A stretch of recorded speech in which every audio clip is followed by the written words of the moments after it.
opinions expressed within the video content found on the Indie Comics Network are those of the speakers and do not necessarily reflect the views or positions of the Indie Comics Network or its sponsors. Warning! The live broadcast may contain loud, obnoxious, shrill, and alarming noises that might be considered disturbing, if not outright uncomfortable to listen to, especially if you are wearing headphones. Like that. I share my office space with an African gray parrot and 2 parakeets, and I have no control over their behavior while I am live streaming. And I have, where's my line? Oh, line. Wait, I have no control over the behavior while I'm live streaming, unlike my regular videos where I have the opportunity to edit them out as best as I can. If you are sensitive to loud, surprising background noises, I recommend either not turning your volume up too loud or watching my edited, pre-recorded videos instead. Viewer discretion is advised. Okay, let's see. Did I do this correctly? Poof. Okay, there we go. Almost there. Oh my goodness. Okay, where is everything? Okay, there we go. So it's like I was spending time trying to like fix the thing here, the live, the Streamyard back end here with all my graphics and stuff. So that, hopefully it'll be a little bit smoother. So let me see, make sure I could find everything. So there we go. So hello, everybody. Welcome. Let's see who's joining me in the chat already. Oh, hello, Ephraim. Hello, welcome. Hey, Allison. Yeah, nice to see you here. And of course, the one and only Nita Lanning, who is being my VIP bouncer for the day. So if you want to see your comments pop up, be nice to Nita. Say hello first. Be nice to her. But remember, it's like, if you want to get into the VIP room, you gotta behave yourself, or at least pass a couple of bucks to Nita, and she'll let you in. So, oh my goodness, here we are at another Wednesday. Oh my goodness. It's like I'm feeling all discombobulated today. Let me yes, and I see you, the 4 people who are watching me from regions beyond. Yes, I see you next to that giant eyeball on my screen. And if you are joining me from Facebook, from Twitter, or from Twitch, well, from Twitch, I guess you can chat on Twitch. But if you're joining me from Facebook or Twitter, come on over to YouTube and join my sexy people in the chat. It's a lot easier to have a conversation, because sometimes Facebook acts up, and Twitter especially doesn't allow you to comment during a live stream. So and of course the one and only Jake is here. Jake is here. Wait, and Joe is here. We all know what that means, right? I don't know who it is, but it probably is for Hogwarts guys. I asked my friend Joe, I asked my friend Jake. They said it was for Hogwarts guys. There you go. We are now official. We can now officially start the program. Hello. Oh my goodness. So for everybody who's joining us for the first time, yes, so that is the parrot right there. But me talking right here. Hello, everyone. My name is Daphne Lage, and I am a cartoonist. I am an illustrator, and I'm a comic book artist from New York, which explains a lot. I have been self-publishing comics since 1992, and I am known for the furry fantasy adventure Tall Tales, which returns to Kickstarter early 2023. So keep your eyes out for that. And I am currently known for my medieval fantasy soap opera drama, Eagle Raven, Heir of the First Unicorn, in its last 2 days on Kickstarter. What a run it has been for this campaign. Holy moly. I mean, these things get stranger and stranger as I the more I do them, that's for sure.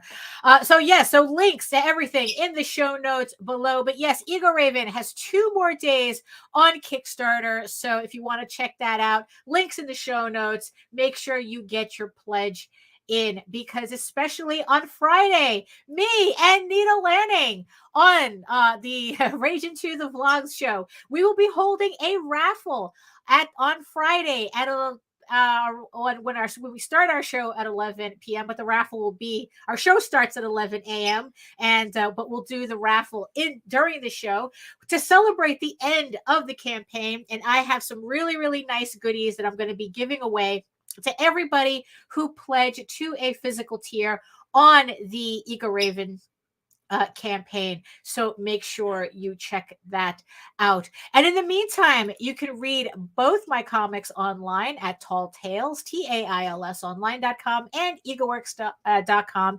EGOWORKS. And you can check out all my videos on how I make my comics here on YouTube at my channel at Daphne Lage Art, which also simulcasts through the Indie Comics Network. So make sure you like, you subscribe, you hit the notification bell so that you get notified whenever any of our shows go live. So, and on a final note, if you are a fan of Tall Tales, JD Calderon, the writer of Tall Tales, also has the Oswald Chronicles on Kickstarter right now. It's funding. I'm not sure how many days we have left. We still have a bit to go on this. So if you haven't checked it out yet, please check out the campaign, make your pledge.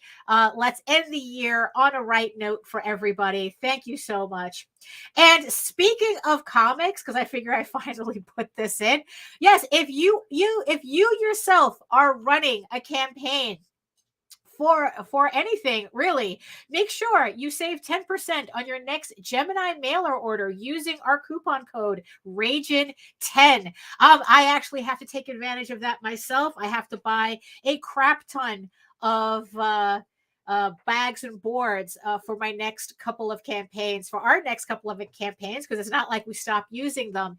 And yeah, the discount is very nice. It's going to be very nice when I actually make those orders. So take advantage, Rage in 10, save on your next crowdfunding, fulfillment supplies, whatever you need on the Gemini mailer website. So yeah, I thought everyone would appreciate that. So oh my goodness. So thank you everybody for coming. I almost didn't make it, to tell you the truth. Yes. Oh yeah. So Nina is saying that the Oswald Chronicles has 11 days left. Thank you so much. And links are also in the chat as well, along with in the show notes. So yeah, so like I said, I almost didn't make it today. I don't know. It's just been a really rough beginning of the month for me. Just a lot going on. Trying to keep up to date with everything. Trying to keep everything moving, and it seems like the more that I want to get done, the less my brain wants. The less my brain wants to do it. So yeah, so it's like, yeah, so today, it's like this morning, it's like I woke up and I go, it's like, oh, I don't want to do a live stream today. It's like, but the funny thing is like the one thing that really made me decide that that's like, no, I'm going to do a live stream. Let me set it up. Let me set up the StreamYard the first thing, because Twitch, I guess, only saves your videos for 7 days. So if I don't do a stream today, I will have nothing on Twitch. And that started to bother me, So I let that be a little motivator for me to actually do a stream today, so that I don't have an empty Twitch account for the next week. So at least, that was at least something to push me in the right direction. But but the thing is, though, I'm sure that this is something that everybody, from time to time, if not all the time, kind of suffers with, where it's like you really just don't feel like doing anything. It's like you know what you have to do. You have the to-do list, you have your stuff, or at least I do. I have all the stuff that I need to do to finish the month off is literally right here on this table. I have a to-do list that's literally over here telling me all the things that I still need to do just for this month, right? And this morning I still woke up going, screw it. What does it matter? And I know I'm not the only one that goes through this. That's why I figured in the end, it's like, you know what? If I'm going to, yes, exactly. If I'm going to at least, again, use a small motivator, it was going to be, you know what? Let me talk about that today on the show. As you can see on the screen here. Yes, exactly. That's exactly what it is. Oh, I have to make highlights. Oh, okay. Oh, is that what? Oh, those are kind of like, I guess, like the shorts that people do. Oh, that explains. All right, because I'm still learning about how Twitch functions. So yeah, I'm gonna have to kind of like go back and and figure out like how to kind of optimize that platform for a bit. But as so as you can see on the screen here, I decided to put some comic book pages up. These are pages from Tall Tales issue 6, Tears of the Mother. I have 1, 2, 3, 4, literally 6 pages. There's a lot of literals out here. Take a shot whenever I say literally, even though I'm literally not saying it correctly. I have 6 pages left and talk about ass dragging on this book. And I really do think it has a lot to do with the fact that it is the very end of the book. And that's kind of like my danger zone. When it comes to doing work, the closer I am to finishing it, the more my brain really, really pushes, like, oh, what difference does it make? And this, that, and the other thing, So coincidentally, a video had popped up in my recommends. And it was I guess like a psychology guy, one of these, and I guess what it is that he specializes in mentoring. Oh, hey, my Jimmy, hey. And I guess like he. Oh, are we hinting at something, Jake? It's like, yeah, I mean, it's, yeah, I know. It's like maybe that's probably something that the more probably I just need to outsource more in order to give myself more brain space. It's like that's the thing. It's like which kind of gets the video that I watch. So this guy, I guess it's like he's, I guess, a mentor for e-teams, for video game, people who competitively play video games. And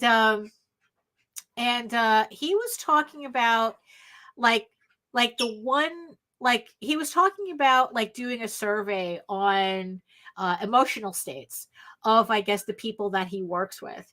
And what he found was the number one emotional state everybody said that they were always like, they were like constantly feeling was tired, and and it's like, I found that interesting because like, hey, wait a minute, tired is not an emotional state. Well, that's where he says I'm wrong. It's like, you know what? It's like tired is an emotional state according to what he was, I guess, whatever study he was putting together. And he was, talking on this video, trying to explain how, it's not a coincidence that that's kind of like the one thing we all have in common, no matter what we do, even, and he was like, and he says, people who work out all the time and they take care of themselves and they're doing all the, the low carb or the keto or whatever the trendy, diet they're doing or whatever. In the end, they're still feeling the same way. It's like, why am I tired all the time? It's like, why? It's like, it's like I sleep so much, it's like, I'm doing this, I'm doing that, I'm cutting out sugar. Why am I tired all the time? And he was saying that, what it is, the general idea of tired is that it's a physical state. And because we think it's a physical state, it's something that, like we always think we have to actually be physical to get out of. And what he's found, or what he's hypothesizing, or pretty much what he was saying in this video, is that no, being tired is actually an emotional state, just like being angry, or or sad, or whatnot, or happy. Then you have tired. So so then it's like, so then he was explaining how, in an evolutionary sense, this is what happens. So we have, our primal brain, trying to function in a modern world, but it can only give you primal responses. It's kind of like, I remember reading about this kind of theory, that it's like we're still in a time sense, we're still cavemen, but we just happen to be living in modern times, and our bodies just haven't caught up. That holding on to something is bringing them. Yeah, that's true. Depression is not always about sadness. That's true.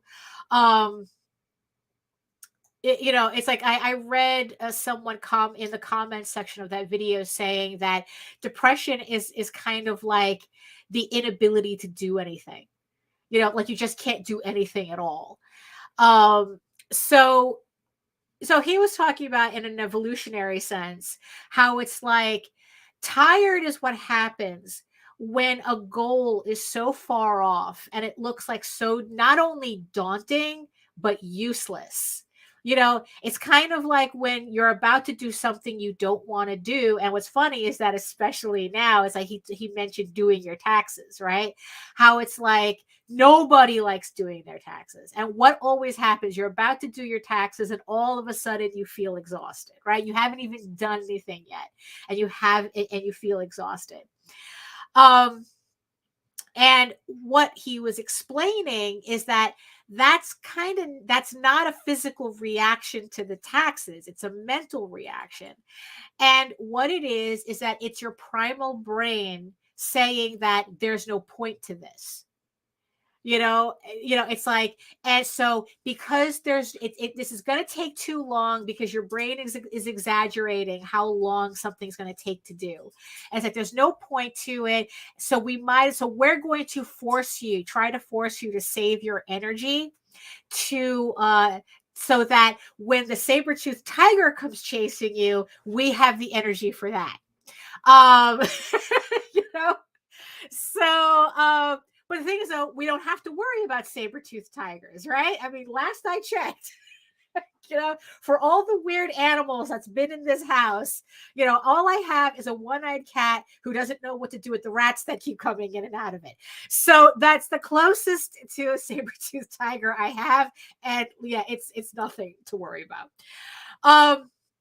So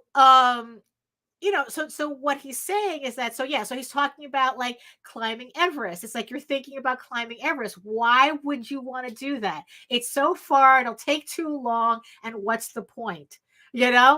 So again, your body forces you to get tired. Oh, that's a good one. Depression. Yeah. It's like, that's why I think that's what it is. That it's like that he was saying that it feels like there's no resolution to it. But I didn't finish watching the video, but I kind of have a hint. I kind of have a guess as to what he's going to be recommending at the end of the video, because in the end, it's like, this is something this is not a new theory for me, and thus the title of the show, the stream today, is Motivation is Overrated. Because here's the thing. Now, this part that I read they said that this is scientifically proven. Like they've done the studies on this, and this is the correlation, even though correlation is not causation, but in this case, this is the correlation that they're seeing. That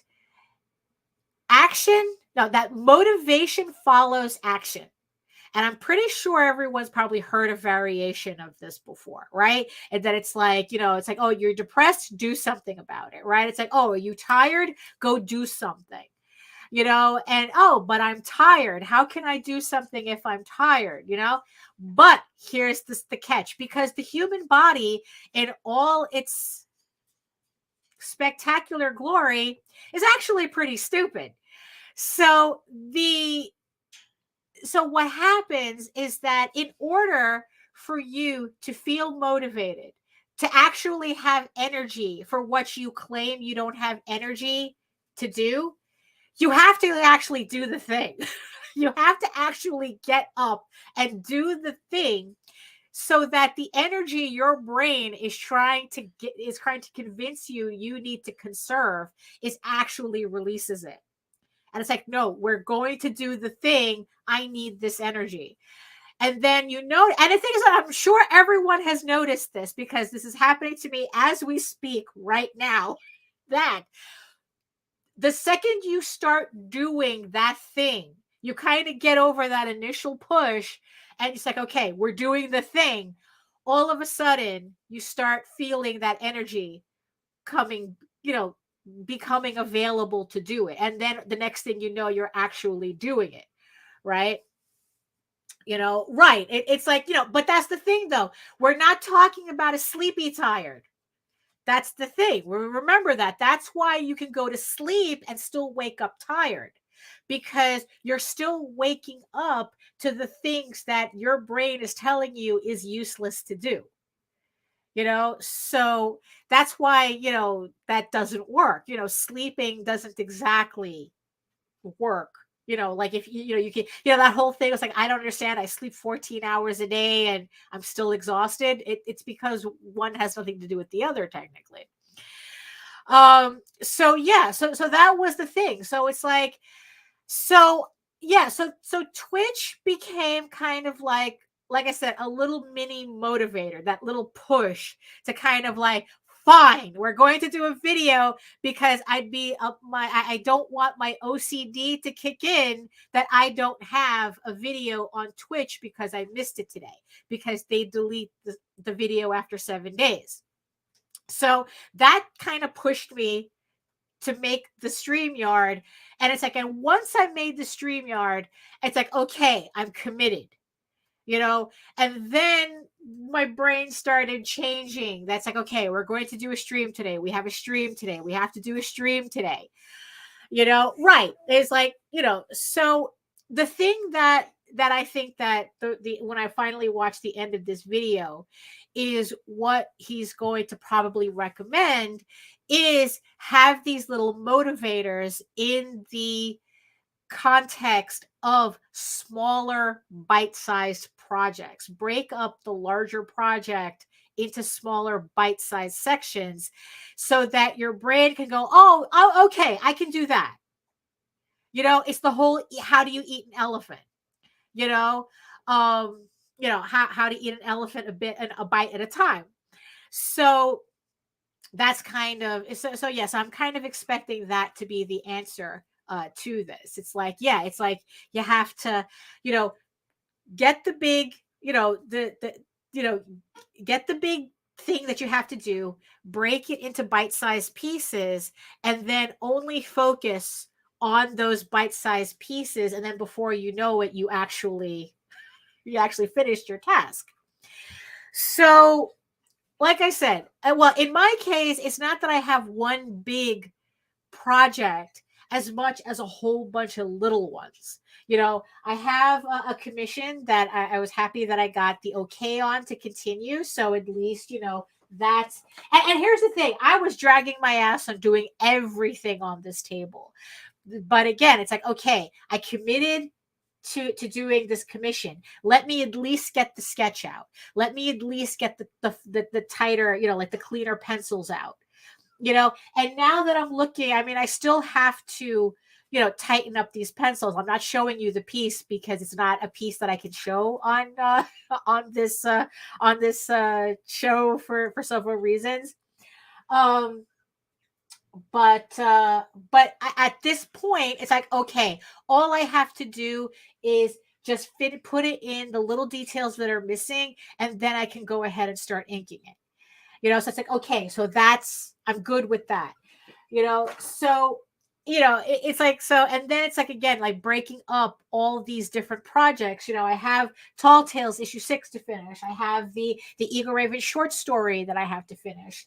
I have another commission that I have to sketch out, and like I said, I want all this done by the end of the month so that I can start working on finishing up Peacekeepers for the next campaign, and then start working on issue 8, on finishing the layouts for issue 8 and getting that moving, and then working on coloring Eagle Raven issue 6, because that's coming up. That campaign's coming up too. So, but here's the thing though, I don't want to think too far ahead. Because if I start thinking too far ahead, then I start to panic myself again as to, oh my God, I'm already thinking about Eagle Raven issue 6 already. I have to finish coloring that. And then it's like, we don't want panic mode, So no, we're bringing it back to December today. We're bringing it back today. I have these 6 pages for Tall Tales. I have them at least on the table. Now here's the sub problem that I have, right?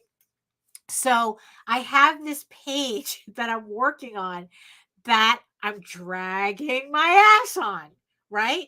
And it was kind of bothering me because I should have had this page done days ago, but it's like, okay, so I had, like Jake had said, you kind of have to be conscious of your unconscious decisions. So last night, I realized, why am I dragging my ass on this page?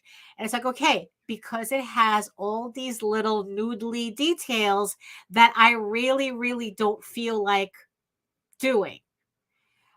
So it's like, I don't feel like doing them now. It's like I got this far, but it's a chore. This type of scene for me is a chore. Past me was being very ambitious with these panels for some reason.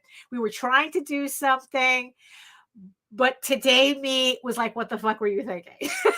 Why are you bothering me with this? So okay, so there we go. So I targeted my unconscious decision. Now, how do I move on from that? How do I kind of push myself over? I still need to get the work done, So it's like, okay, here's the thing. I still have other pages to work on this same project. Like I said, there's 6 pages. I still have to get through them. Maybe I just need to do an easier page. Maybe I just need to look over what are the easy panels in this section, and just work on those first. So what I did was I went through the 6 pages and I chose the page that I felt was the easiest one for me to work on. Like, it doesn't have a lot of things going on. It's basic characters, no backgrounds, right? It's like very simple details.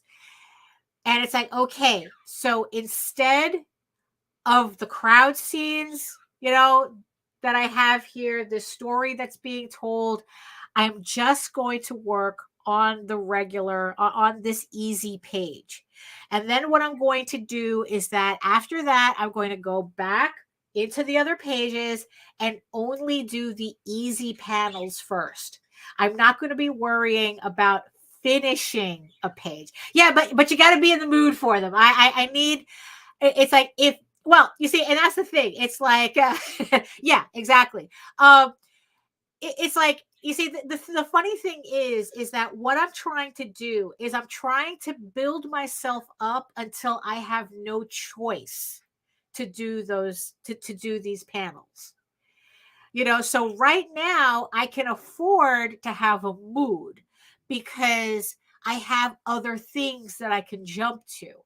But it's going, once I finish up, I start whittling down the easy panels and then going through, okay, this one has a little bit more and a little bit more and a little bit more.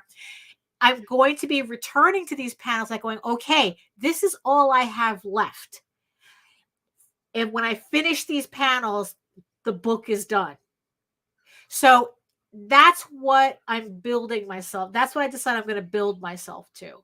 I'm going do the easy panels and then work my work my thank you my Jimmy, and then work. I know, you see, that's a whole other thing too that I had to like really fight myself on. Oh, but I need to have this finished page. No, I don't. Okay, not right now, not right now. So that's what I really had to tell myself. It's like, you know, do the easy stuff, move it down, and then get into, literally I'm cornering myself.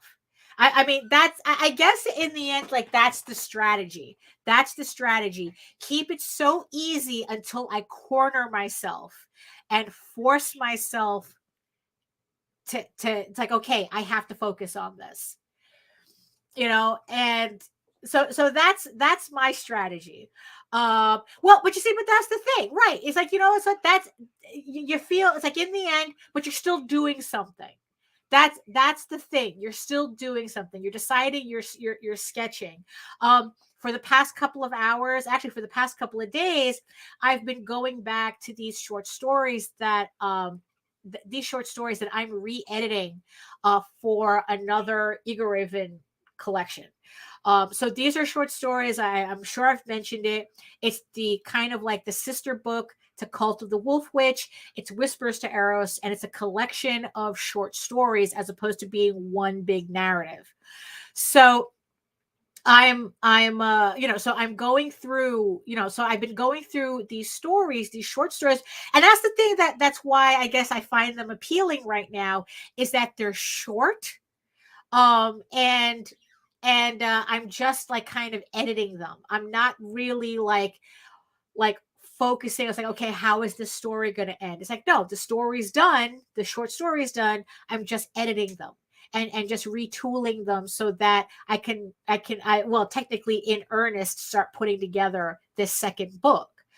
And also it gives me, and also what it is too, is that it's giving me the opportunity to clear up the Ego Raven timeline, establish vignettes, information that were in vignettes, and establish them as canon.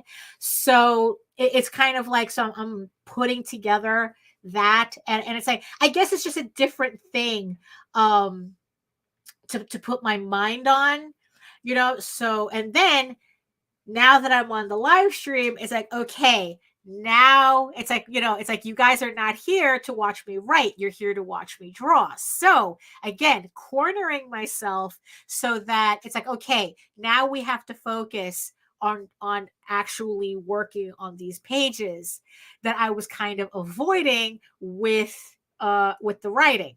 But I'm technically not avoiding anything because everything's going to get used. It's just that I'm jumbling up my schedule, maybe sometimes to my detriment, but the work still needs to be done anyway.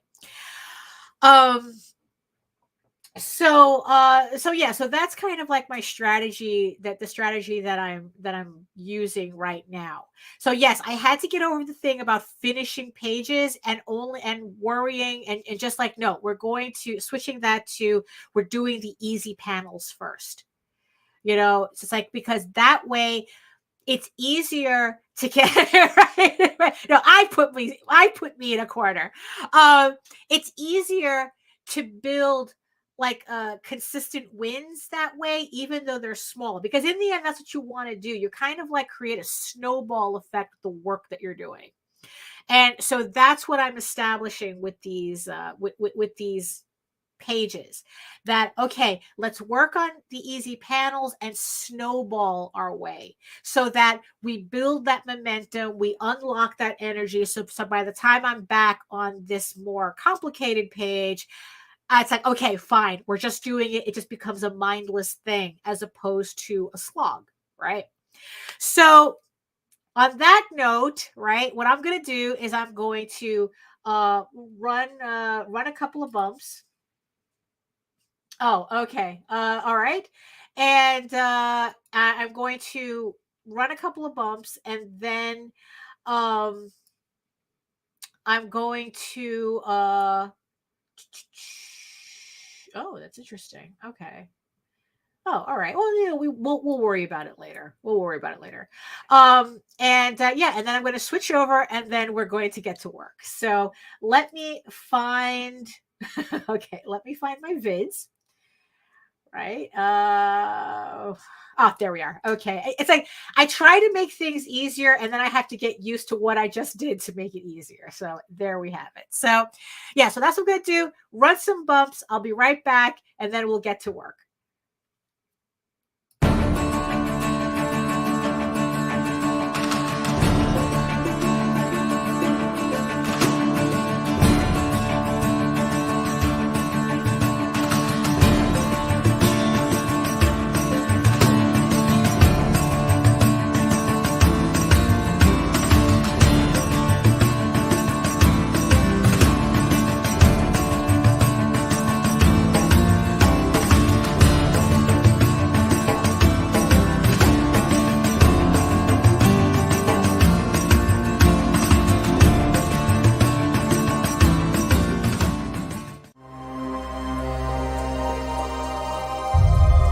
It is difficult to write these words, but I must for my own sake.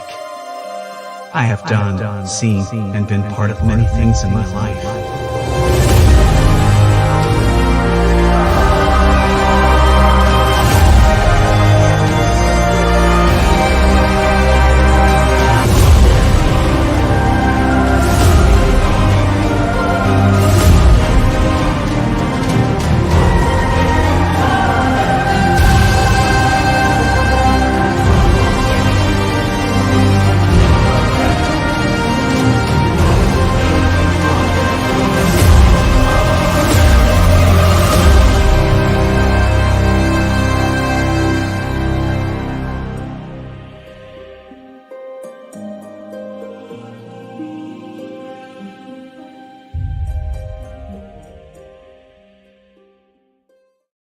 Right. Okay, there we are. Just give me a minute. I'm just trying to look at something here. Let me see. Let me see what we got here. Yeah, okay. I don't know how to do this. I don't know how to do this. So okay, so never mind. I'm just gonna have to get back to this. There's something else. Okay, so I'm not gonna worry about that right now. Yeah, hold on for a sec. Let's see. Actually, you know what? Secret message to Nita. I have to figure it out later. I have to figure out what's going on the other thing later. So, oh, okay. Yeah, it's like, why, Joe? Why do you always insist on putting the freaking Gaston song in my head? It's like it's like it's like really it's like no. So okay, so here's so like I said, so here's I guess like a closer look at the panels that I'm working on. So as you can see, here's my unfinished panel that has all these people in it because I don't know. I tried to think I was Russ Leach for a second. It's like, oh, this panel needs 35 people in it. So it's like, no, maybe not a good idea. So yeah, so what we're gonna do is I'm gonna show you that in a minute. I am definitely gonna show you that in a minute. So what I'm gonna do is I'm gonna put this page aside because we're not gonna worry about this page right now. Like I said, we're just going to move on to these very easy panels. And let me see. And so for Ephraim and for everybody else who is just joining me, if you're not familiar with the type of work that I do, I mostly do traditional artwork, pen and ink, pencil, the whole thing. I only do digital work when it comes to coloring and actually setting up the actual books for print. So I appreciate it, Joe. I really do. It's like, I do like the song. So the thing that I use mostly to ink in my work is these Kohinoor rapidographs. They're technical pens. They're actually meant for architectural rendering, but it was one of the first art tools, like when I first went to art and design to high school, to actually learn how to do this correctly. And of course, I had to be given the wrong tools to do it, but I figured it out anyway. These are mostly for architectural renderings, but I figured out how to use them for inking comic book pages. So they're refillable, and I highly do not recommend them for anybody to work with them. They're very messy. They're very high maintenance. I think that if you're looking for something, I would much prefer. Well, if you wanted to start using pens instead, stick with the yeah, stick with the Micron Pigmas. Stick with I personally use the Faber-Castell Pick pens. Oh, so this is what they look like. If I use these mostly for like sketching, or if I have to travel, but I still need to get my work done, because these don't leak as like these do constantly. They're constantly leaking. Like I said, they need hello, thank you. So I would honestly recommend, if you wanted to get into this, use technical pens, like the multi-liners, rather than these pens. Oh, and before I forget, so let me put the music on. Let's see. So let me get this.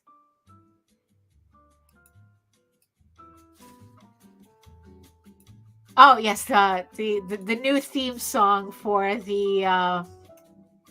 Okay, so how's the sound? Can you hear it? Okay, good. Thank you. So there we go. So we got a little bossa nova in the background, and we're gonna start inking. Oh, and here's the thing too. You always have to keep, when you're not using, you always have to keep the nibs capped, because the ink dries out really fast on the nib, and then it's just a mess to get them started over again. So right now I'm using the number 2. This is here we go. Here's the there we go, the number 2. But like I said, I do not recommend these. It's like I've just been using these for years, and I'm just really used to using them. But yeah, that's what I use. It's like I could never get into the brush, like using brushes or the dip pens. I don't know. I guess like the control that I liked, I just got too. It was just too easy to get with these pens, right? So it's like, yeah, it's like I even moved my light, so it's like now it's like I have proper light on top right here. So I'm always noodling with everything in the office. It's like, I only had this thing, I was actually able to have to do my office from scratch, and to this day I'm still noodling with it. So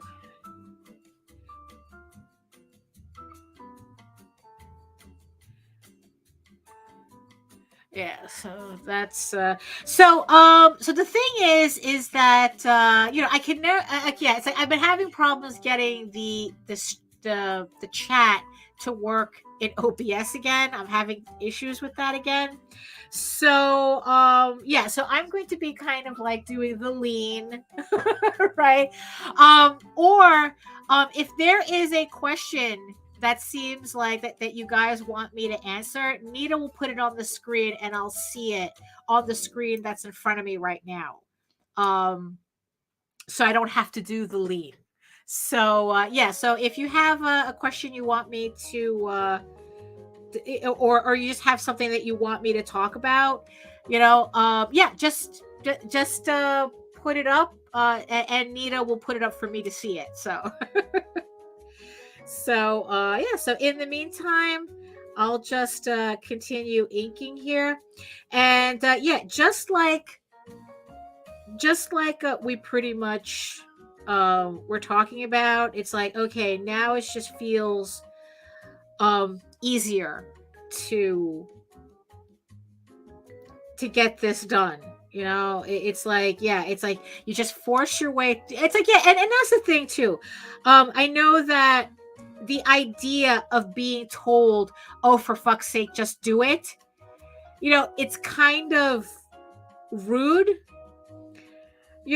But the thing is, though, there's a real science behind it. It's like it's the only way. Yeah, it just seems like it's just the only way you're going to unlock that energy that you need to do what you need to do. And then like the kicker is that you find out that what you needed to do didn't take as long as you thought it was going to take. The whole joke that it's like you spent 3 months avoiding a chore that only took 15 minutes type of thing. So it's kind of like that, and yeah, and speaking of a chore that only took 15 minutes. So today, I'm very proud of myself. I did some real adulting today. And I actually called an accountant.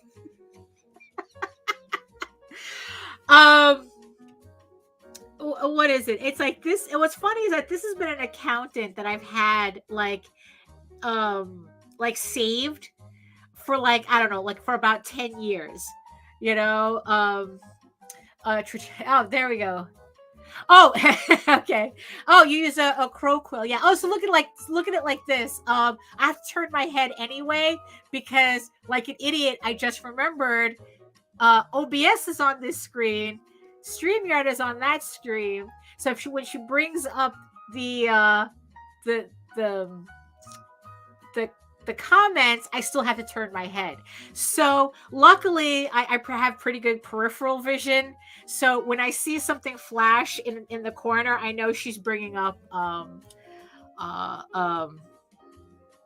know what? I'm so stupid. Hold on. I'm so stupid. Wait a minute. Okay, we're good now. We're good. Jesus Christ. Why do I make things so difficult for myself? All I had to do was move Streamyard to the screen in front of me. Jesus. Okay, so yeah, so now Nita can continue bringing up comments. And I will actually see it. Like supportive comments over forceful commentary.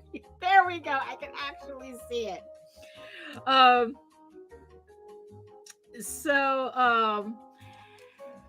Yeah, I know. It's like like I said, I'm constantly noodling with my cameras and it's like, look, just last night, and I'm just moving my microphone. I think it's like, Nita had we were testing out our microphones and it turns out that I had a setting that was off on my mic. And she said that the second I turned it on, this is a StreamYard thing. The second I turned it on, it's like my sound all of a sudden just like exploded. Like it's just, oh, you sound normal. You sound good. You don't sound like you're in the distance, which is something that was bothering me on the last couple of streams. Like, why does my microphone sound so tinny? And I thought it was because I don't have a lot. Oh, good. Thank you. That I didn't have like good acoustics in here, but no, it just turns out I didn't have something checked. what is it? There's a setting in Streamyard called echo suppression or something. And I had that unchecked. And it seemed that, and I was doing something else, and I go, oh, what happens if I click this? And it was like, oh my God, your sound is so good now. Yeah, the echo cancellation. And it's like, oh, that was my problem the entire time. You know? So yeah, I'm constantly noodling with the setup. Like even the lighting over my desk, I had to change it. Because especially at night, like at first I had the light in front of me. And at night it kind of got difficult because I would get this shadow over my work because the light was over there. But I would only notice it at night, probably because once I lose the light behind me, that's when it becomes more noticeable. And I decided, okay, what I really need is I need a light like opposite me here. So here's where I'm sitting, like the back behind, like the side of me right here, and the lamp is clamped right here. So it's like it's coming over this way, and it's much better. But now I'm irritated that now there's a kind of like a dark spot in this corner in front of me where the lamp used to be. So I'm probably just going to get like one of my regular lamps that I have upstairs and put that in this corner. So I don't know if it'll like balance out. So maybe it'll balance out the light better this way.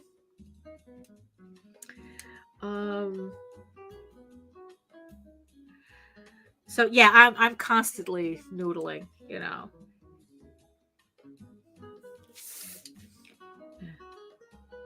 Oh, so yeah, so like I said, I was doing adulting today, and yeah, so I had to call an accountant because, like I said, this was someone that I've had like in my emails for about like 10 years or something.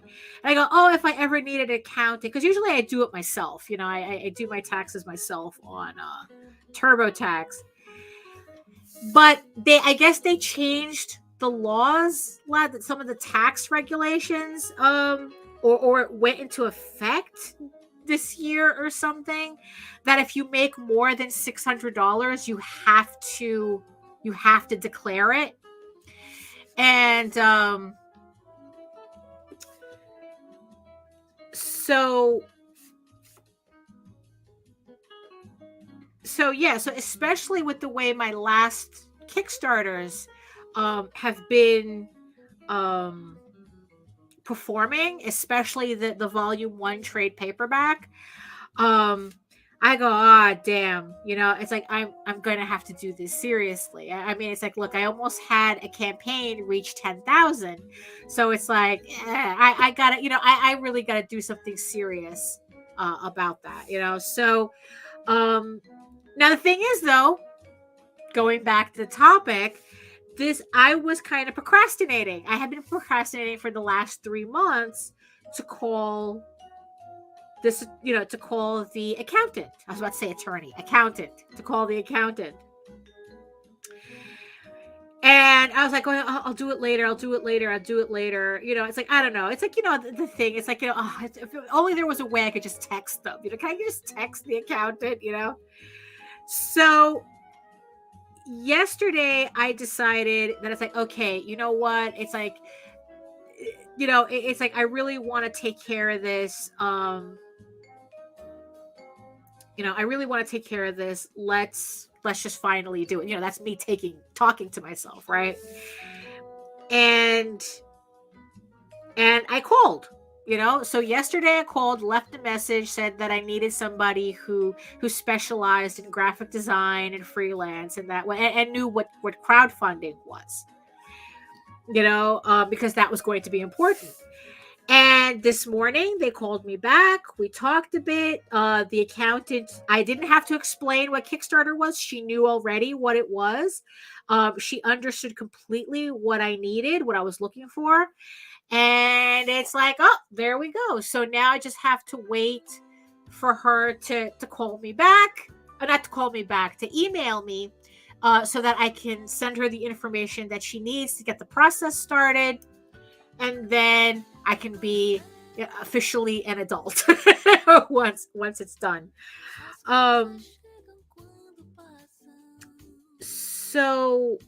So yeah, and it's like, and it was one of those things where I made the call. I think we might have talked for maybe about 15 minutes, and then that was it.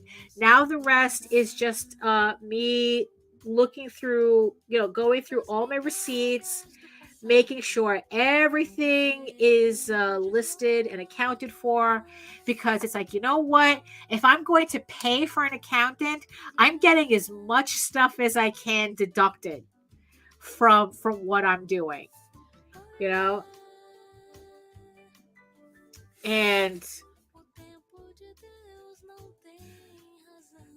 so it's like, so I just have to put that together, which I don't think it's really going to be that big of a deal, because I kind of keep everything organized to begin with. And I'm pretty much, I'm probably as ready as I can be for the tax season. Oh, isn't that an exciting conversation you guys wanted to hear from me, right?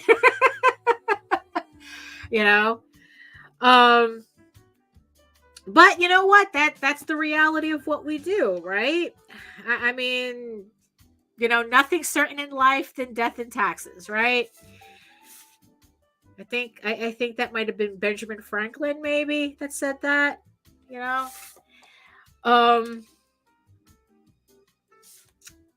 but in the end, but like I said, it was a chore that I wasn't looking forward to doing, which is why his analogy in that video, the analogy of doing taxes, kind of was very, appropriate, because like, oh yeah, that's exactly what I'm going through right now. It's like, oh, well, it's kind of, it's a double-edged sword. Because while the entire time I was under the radar, I was pretty good.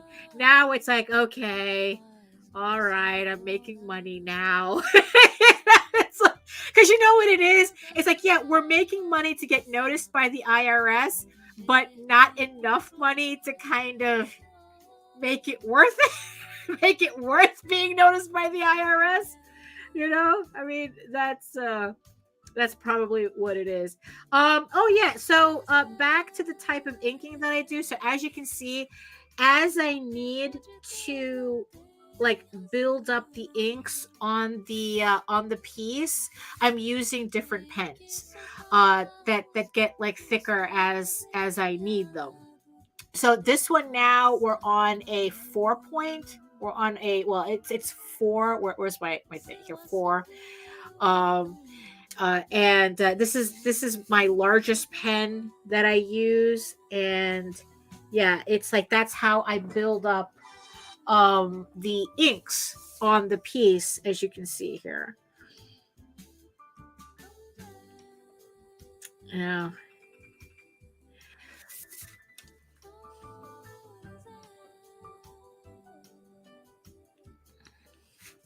So I mean, also another I don't know, another sign that you're an adult is that like I'm actually pleased with myself for getting this done. For I was like, oh, I already set up, to get the whole thing with the accountant, the whole ball rolling with that, right? And let me just check something here. So what I usually do is I keep a printout of the previous pages that I've inked, so that I can refer to this instead of messing with my actual pages, so I'm not damaging anything. So now it's like, I'm just trying to remember whether I've drawn this character yet in this issue. And of course, I'm just realizing, like an idiot, I don't have my Tears of the Mother issues on my shelf where they should be. So I got to go find my I gotta go find those issues later and have my. I usually have like a stack of reference issues, so I can go back and take a look at them. But probably what I'll do is, because I'm trying to remember if I blacked out his nose or not. Well, let me not fuss with that right now. So I'm gonna take my thinnest pen. So now I'm gonna take my thinnest pen, which is a something. I don't know what is this, a 00, I think it is. And I'm just gonna finish it off with a finish. I guess inking this part with this pen. So, which is something that I'm doing for Tall Tales. His nose is blacked out. Okay, I'm probably figuring his nose is blacked out. There's that's what I'm kind of figuring too. So here's the thing though. So with EGORAVEN and Tall Tales, so I had to really like look back at those pages that I just showed you at, my samples here, to make sure that I'm still following the inking that I did on these pages and not kicking into the type of inking that I'm doing for EGORAVEN. So what it is that for EGORAVEN, I use a much simpler inking style because it's in color. So I don't have to kind of like fill up the space with like details like this. Although I do have characters that have these kind of scale details. So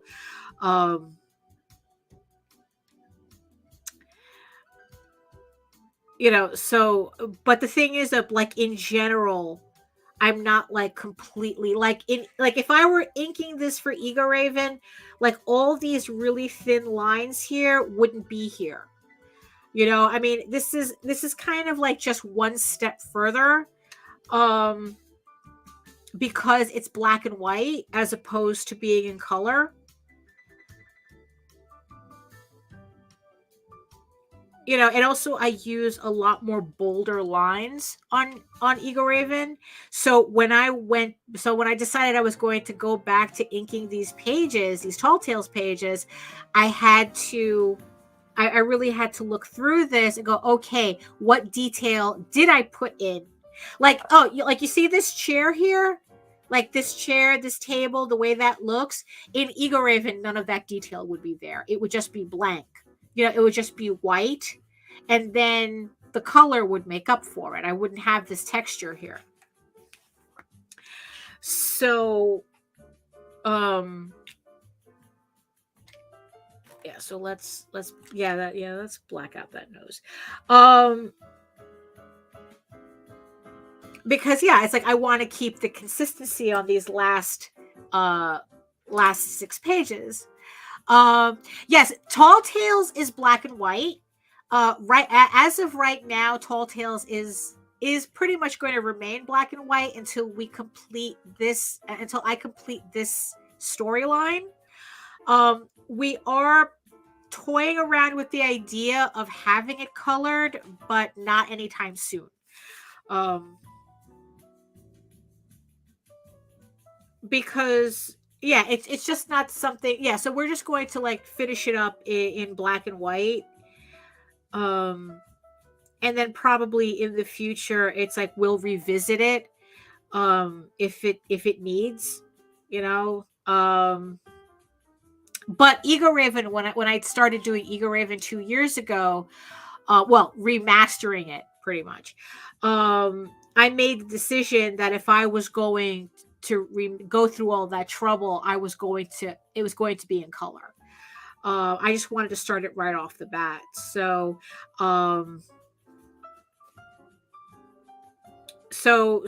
that's kind of like what the difference is between the 2 series.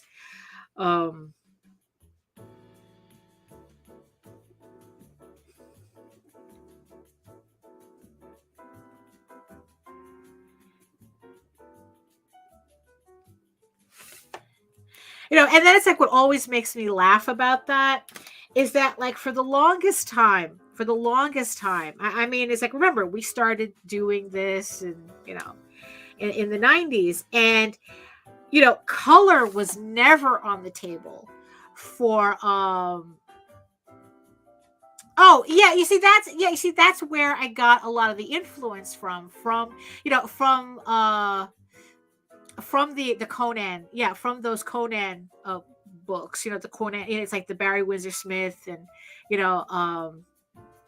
John Buscema, it's like that's where I really got, I was really following that vibe with Tall Tales, because like I said, that's the thing. It's like back then, when we started doing this, color wasn't an option for us. It was way too expensive. You had to print a lot of books to be able to do it, and it's like look, you had to print 3,000 just to get black and white. So color was definitely off the table. So it's only been in the last 5 years, maybe, that color actually became a viable option for comics. And what was funny was realizing how, I think it was an Oswald book that was the first book to be in color that we did. And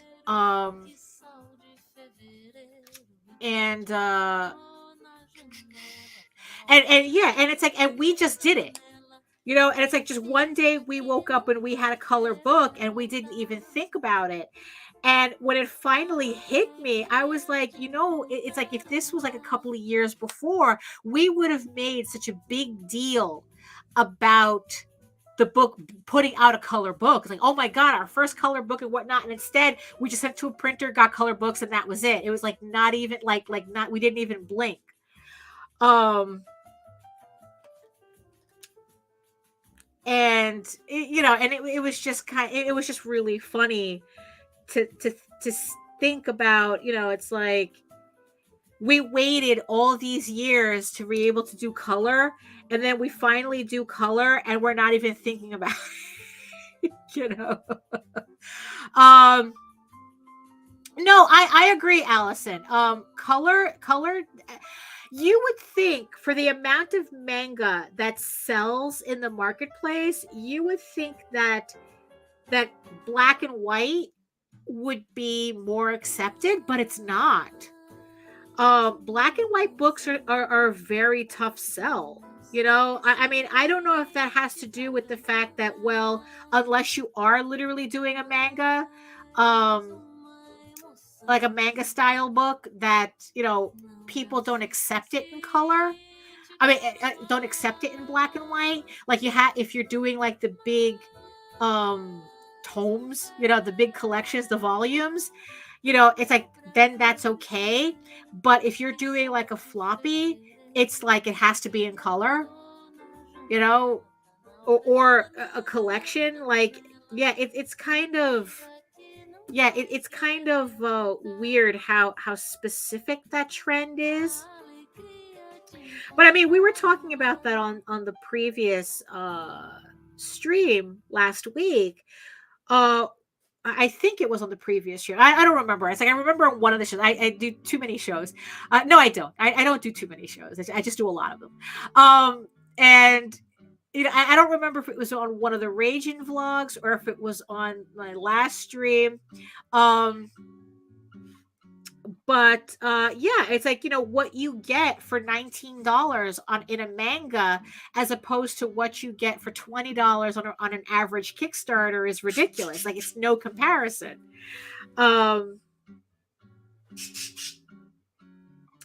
So I think that if I was doing volumes, I think, for like a reasonable price, I think people wouldn't think twice about it being in black and white.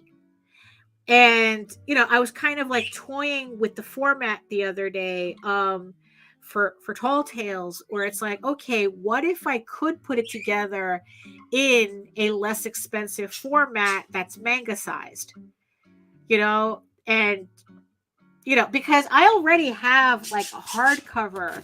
Oh, there it goes. There's my stuff. I already have a hardcover of this is, I think this is a little larger than 6x9, and it's like I think it translates well at the side at the size. So technically there would be no reason other than finding a printer that could do it, like you get like for it to be in paperback, and like just do a standard manga size and see what happens. So that's kind of an option that I'm thinking about. Because then it's like you're kind of like latching on to like the whole manga thing, and then it's like, okay, then maybe they'll be more tolerant of the fact that it's black and white. Because it's like, imagine getting a book that, getting a Tall Tales book that all 560 pages in one volume, black and white, for $20. I mean, I don't think people would question much whether it was in black and white or not.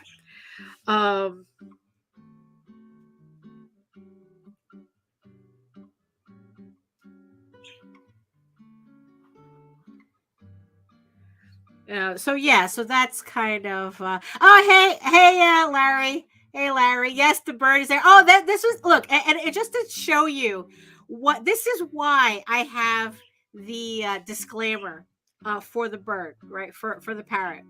So he was doing this thing on his cage where he goes to the bottom and he starts snapping, because it's a metal cage and you have a metal bottom, right? So he starts snapping the edge of the metal, and it makes this horrific sound. I mean, it's just like teeth rattling, because then he scrapes his beak on it, and it's just like it kind of like makes your teeth fall out, type of thing. AJ, no, I wouldn't do, unfortunately, no, I wouldn't do a parrot cam. Oh, yeah, that would be good. Yeah, yeah. But it's like, yeah, but Jay, I wouldn't do a parrot cam. One, because technically he's not mine to put. I'm actually taking care of him for my sister. And the thing is, though, is that he's a very neurotic bird. And I don't want people to get the wrong impression by what he looks like. Yes, he's an African gray, but he's an African gray with issues. And I don't want people to judge on the guy's looks. I mean, it's, he has, it's like, he had a rough childhood before we ended up with him. And yes, him's crazy. And, and the last thing I need is for online, for internet weirdos to start assuming things about him that aren't true. So that's why he wouldn't be on camera. So he gets to be a pain in the ass, off camera, right? So,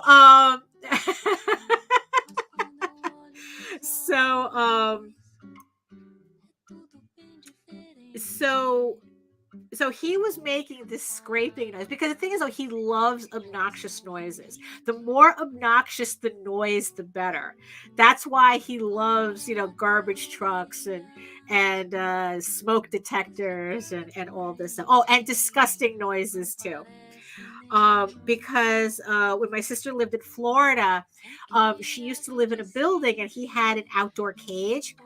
And every morning there would be this old guy in the apartment below who would always come out of his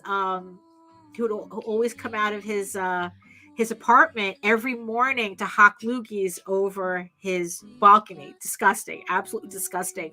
But he loved the sound, and it's gross when he does it. He does it like he still does it to this day. Yes, he is very neurodivergent. Yes, is. Yes, he is. He's like the rest of us, you know. So I'm on the phone. So he calms down a bit. I get on the phone. The second I get on the phone with the accountant, he runs down to the bottom of the cage and he starts playing with the metal piece. He starts snapping it and scraping against it. The lady on the phone going, "Oh my God, what is that noise? Do you have construction going on in your house or something?" And I go, "No." And I explained to her, it's like, "No, it's a parrot. He's being a pain in the ass. He's doing this on purpose." And she goes, "Oh, is he trying to get out of the cage?" And I go, "No, it's like he likes the noise and he just likes being annoying." And so I got embarrassed by it because I can't keep talking to her on the phone while having this racket in the background. The second I leave the office, he stops doing the noise and he climbs back up. And then he starts just doing something else. He just, starts entertaining himself with something else. And the accountant noticed. And she goes, "Oh my God." It's like, I told her, it's like I was going to leave the room so that we could talk. And she goes, "Did he just stop doing that the second you left the room?" And I go, "Yes, that's what I'm saying." He's doing that on purpose. So we had a good laugh about it, and she talked about, how she's, specialized in freelancing and whatnot. Like I said, I didn't have to explain Kickstarter to her. She knew it already. And and a fun time was had by all. About as much of a fun time you can have with an accountant, I guess. So it's yeah, he is so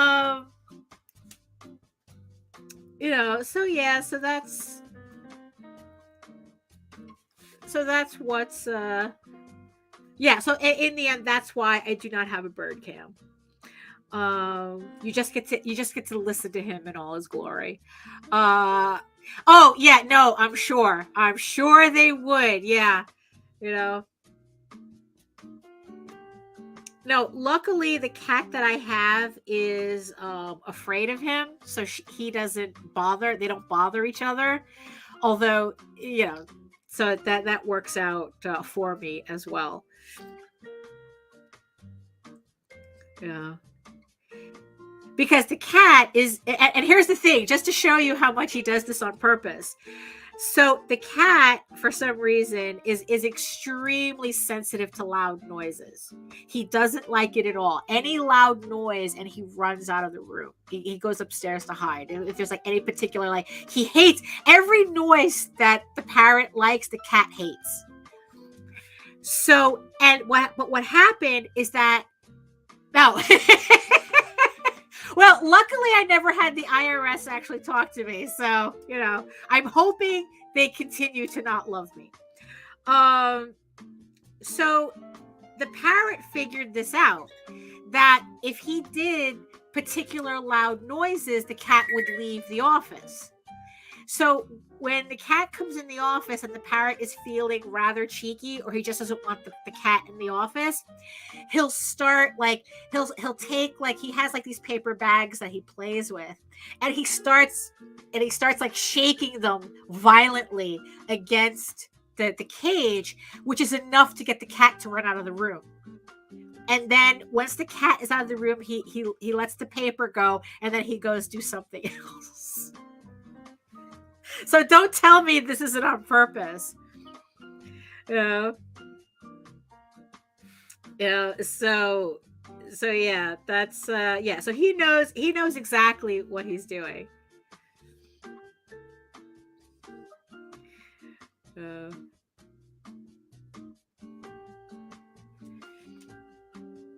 I don't even know why I didn't think of this, moving Streamyard to this.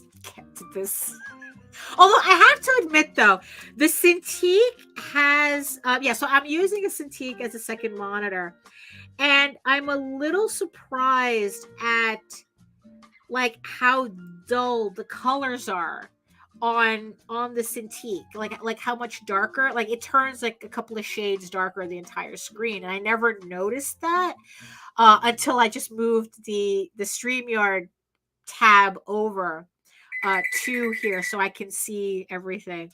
And yeah, actually that's what the accountant said, in selected motion. And yeah, so it's like, and I say, oh, that's why I always have to double check my work on the main monitor. Like, I don't know, like when I'm working on the Cintiq, I don't notice the color shift until I move it to the main monitor and like everything brightens up. But I think in the end it makes sense, because the last thing I want is to be staring at full brightness, right, while I'm trying to color. So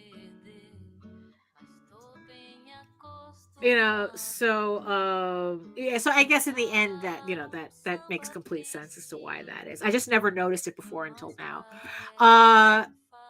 Right, it's like, yeah, exactly, yeah, that's what I have to do. I have to move everything to the primary screen off the Cintiq. Like the Cintiq really dulls the color. um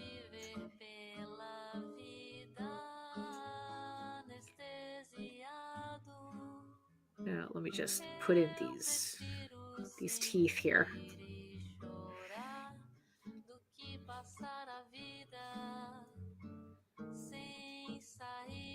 There we go.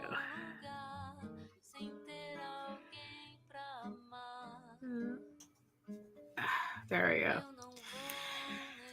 So yeah, so as I'm working on this panel, it's like, yeah, it just feels a lot better. It feels like I'm getting through it. um like, I don't know, like the other panel that I was working on, it just felt heavy, and also it's a little stylized. um so I don't know, it was just like I was just not grooving with it. That's why I was dragging my feet. So at least this way, I mean, this page I know that I can complete. It's not like I have to skip panels. It's like, okay, I can do all these panels on this page. Um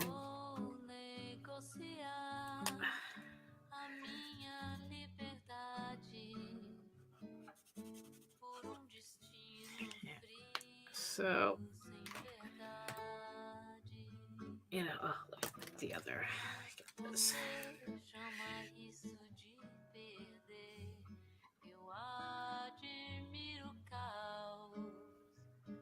Oh, and also the thing is too, is like that whole cornering yourself thing that I was talking about, or at least like that seems to be my strategy right now, is that I want to like do the work in a way where I corner myself, so I have to force, so it doesn't feel like I'm forcing myself anymore, where it's like, okay, we have to do this. And that's kind of like, I guess it's kind of like people who wait at the last minute to do their reports or something, where it's like it just gets to a point, they procrastinate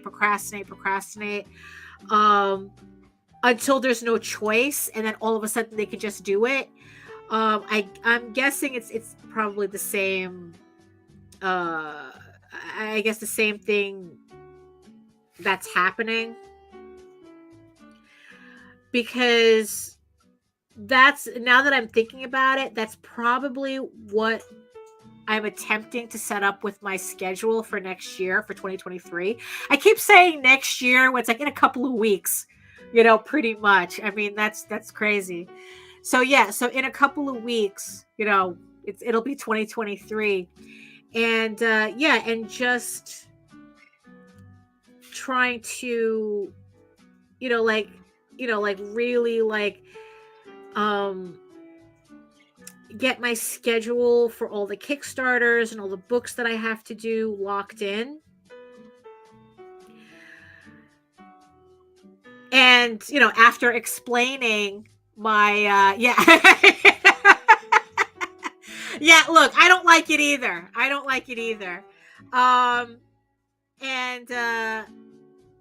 I guess that's what I'm doing for next year, is that I'm setting myself up so I box myself into what I absolutely have to do. So so in a strange way, I don't burn myself out trying to get everything done, which was a big issue this year. I really came close to burning myself out a couple of times, and it's like,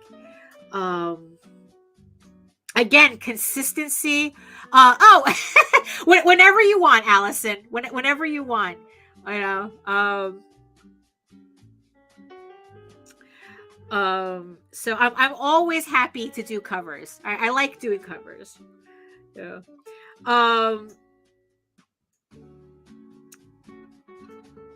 And yeah, so that's kind of like also the irony of it. So it's like, you know, I'm trying to box myself in so that I don't burn myself out by focusing, on, by hyper focusing, by trying to get myself to hyper focus. So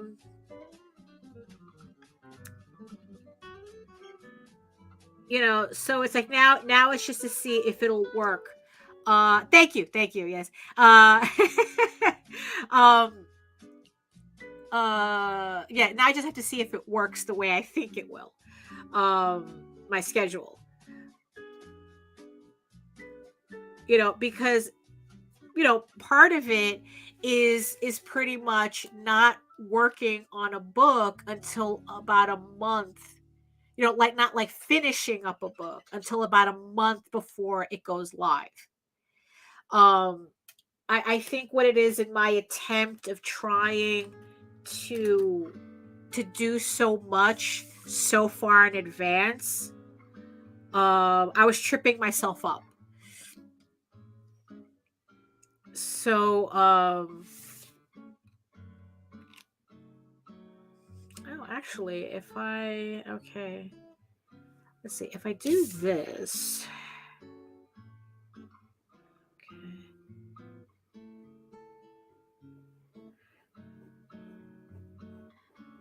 Then I only have to use the big pen here because everything else is going to get covered in black. So,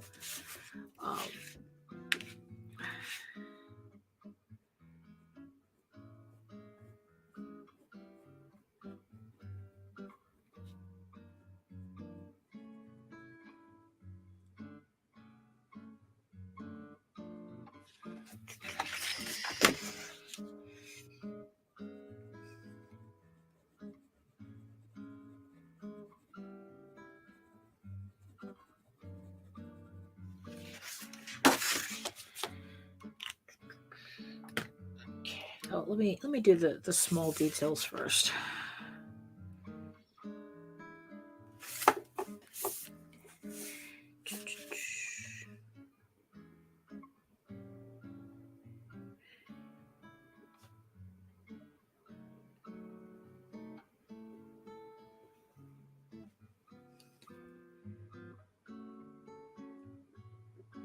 Yeah, because I'm still thinking about like I would like to have a proof for volume 2, Eagle Raven volume 2 next in 2023. So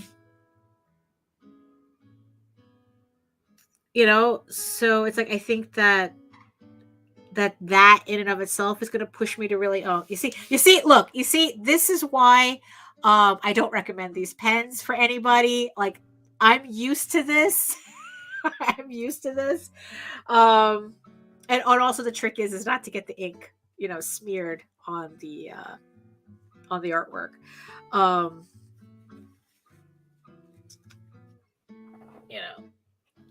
They're like I said, they're very messy. So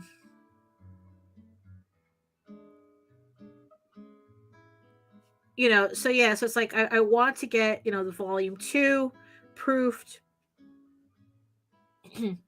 But at the same time, I really, you know what it is? I guess it depends on how much work, how many of the other issues, because in 2023, the goal is to get, so say 9, 10, 11, 12 those issues done in 2023 so that I could start releasing them in 2024. So with the way I want to pace myself, like I haven't decided whether it's like, okay, should I pencil all the way through? Should I, get the pencils done and then inks? It's like try to get everything done. Like I know that if I get those pencils done, once I get those out of like the pencils out of the way, the rest of the process doesn't really take as long. I don't know. It's just, you know what? I have to actually see. I really shouldn't be guessing this. I mean, I'm only going to know for sure once I start doing the work. Because like the reason why I was able to get these previous 5 issues done. So, okay. You like doing everything all at once? Yeah. I mean, that's kind of how I'm feeling for next year. Because like the reason why I was able to get so many issues done so quickly is because technically they were done already. All I had to do was, tweak the panels, tweak panels or whatnot, and get them colored. I mean, issue 6, issue 7 were already laid out, and I have them penciled. I just finished inking issue 7.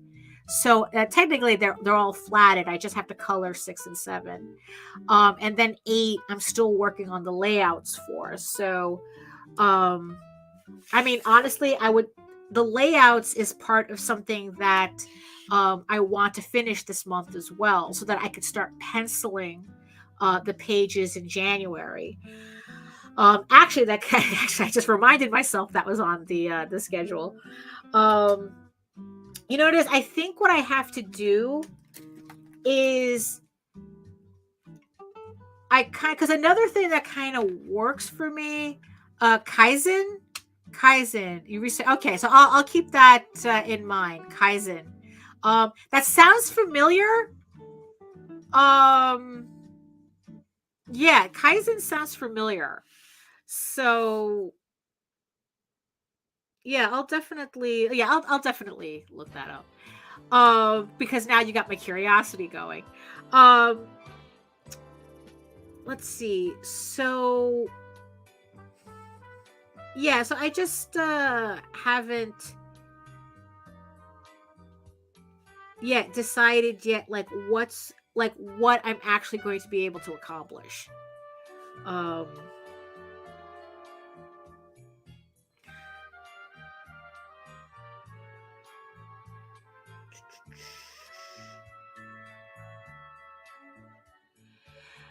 Yeah. Oh, okay. Now I remember my thought. Yeah. So what I probably have to do is like, especially take a weekend and just hammer through those layouts on the weekend, and just get them done. Or it's like, I don't know why it's like why it has to be the weekend, but for some reason, I guess it's just the pattern that was established. Like, but the thing is, like I have to like, let me take these 2 days and hammer through this part and hammer through these layouts and get them done. Although technically, yeah, no, it would be 2 days. It would be 2 days. I would give myself 2 days for that. I probably should do that.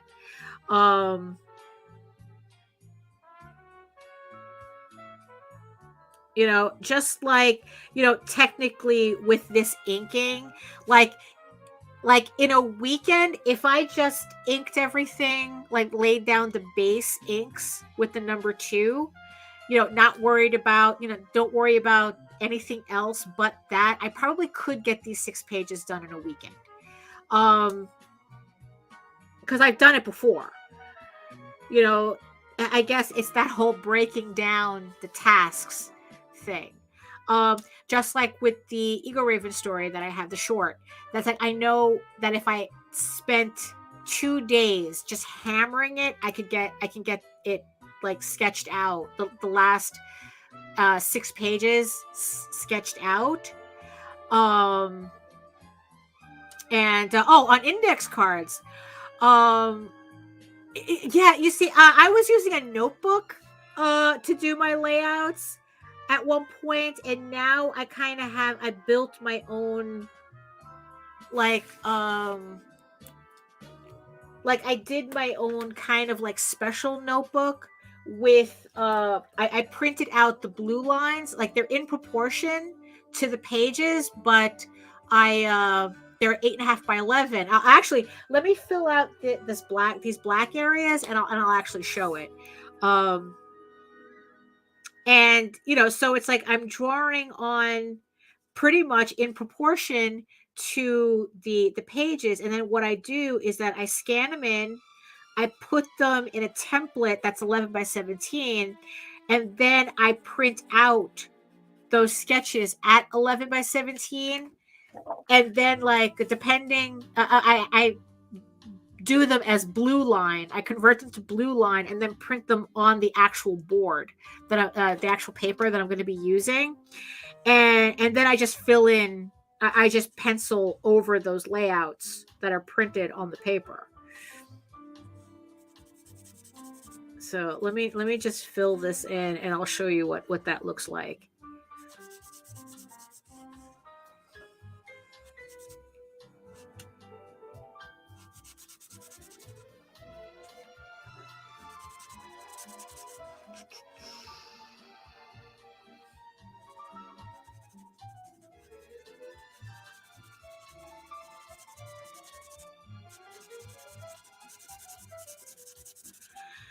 So there we go. There we go. So here's so here's a nice finished panel.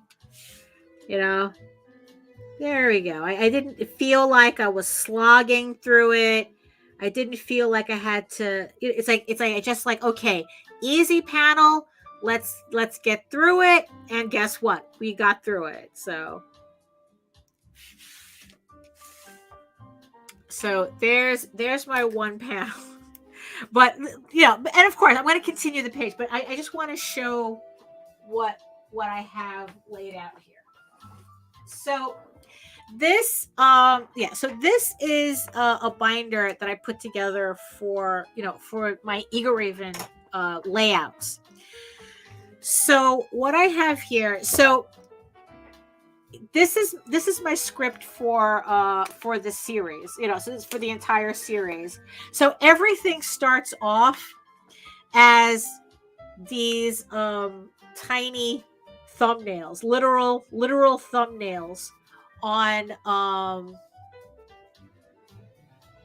this, and so they're just like that, just me trying to pace out the script, break down scenes,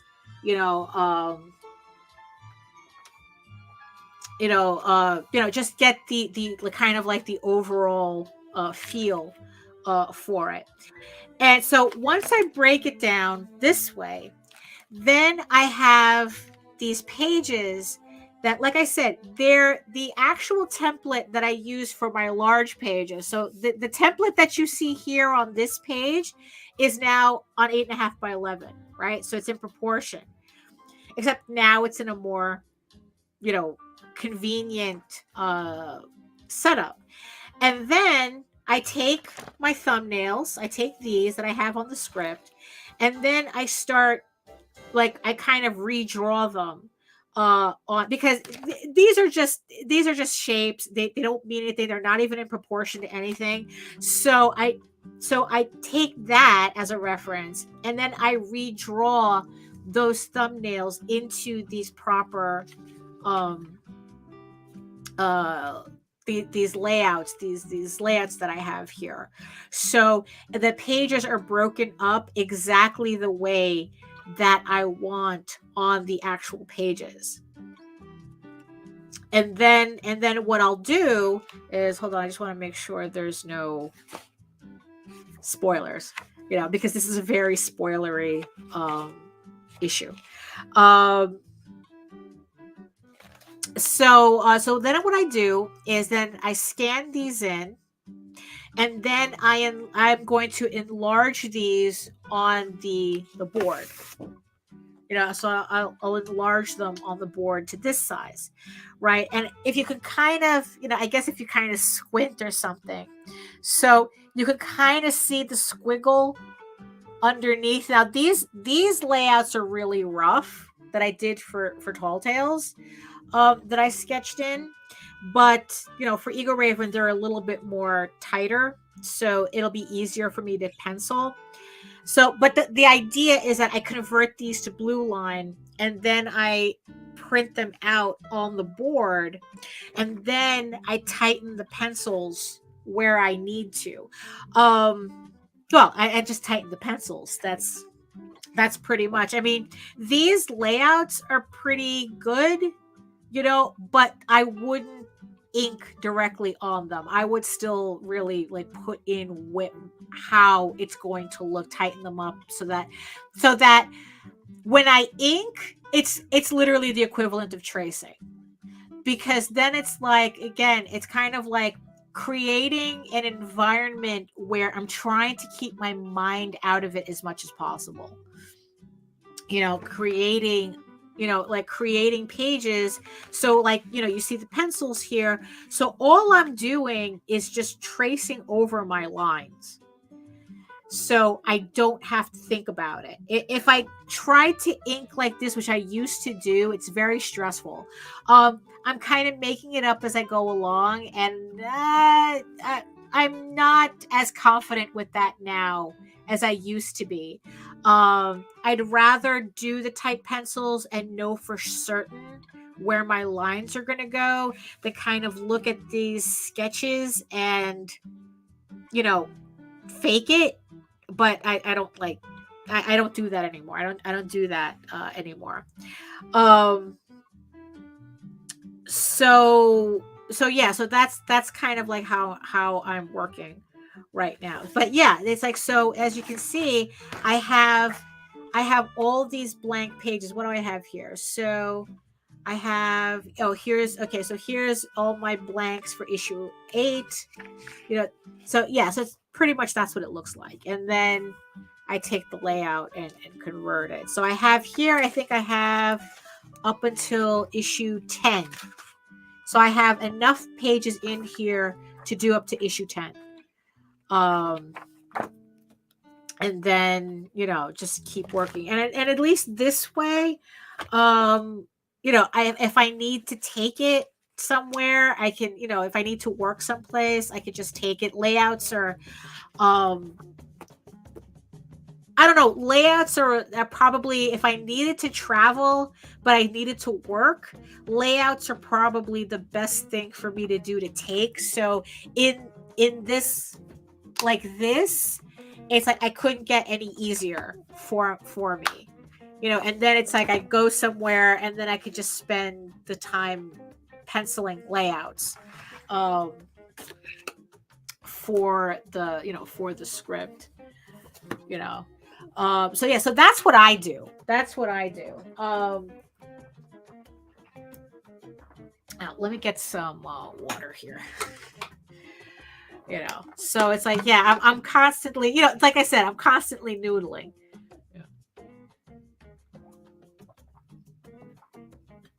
Trying to find, more efficient ways of being able to do my work.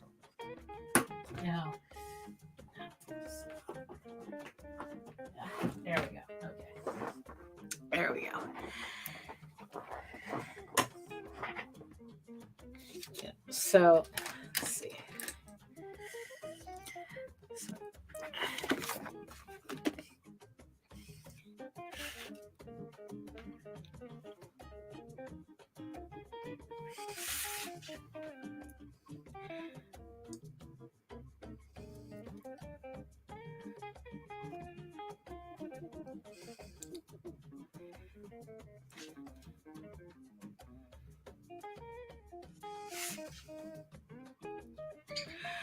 Yeah. So the one thing that I just also, the other thing that I have to, there's never just a one thing. Another thing that I just have to accept also with the inking that I'm doing on these last pages is that there's going to be some slight differences that I'm just going to have to accept, that it's like when I hit these pages in the book, that's going to kind of look like, it's like, oh, I inked these a little differently. I just have to accept that, because like I just don't want to stress myself out over it's like, oh my god, like, these pages look a little different. It's like, you know what, most people don't notice. I have to remember that too. Most people don't notice. And honestly, when these pages do eventually get colored, no one is definitely going to notice. There's a slight difference in the inking. So one thing I'm going to try though, because I was just looking at the hatching here, and it just reminded me of something that I have to try in Photoshop, where I want to see if I can like create my own like textures, but of my own like of my own textures, so that like I can ink easier without having to put in all the details by hand like that. I was testing something the other day and I kind of sort of got it to work, but not quite. So what I'm planning on doing is taking an 11 by 17 sheet, right? Like this. And then I'm going to divide it up into 6 panels. And in each of those panels, I'm going to do, I guess I'm going to fill up that entire panel with a pattern that has appeared multiple times in my comic work. Like in this case, I would want to see if I could like make this hatch right here into a pattern, so that I can, so next time, instead of having to do this by hand, I could just go into Photoshop and just plop it right in. I mean, in theory, it should work,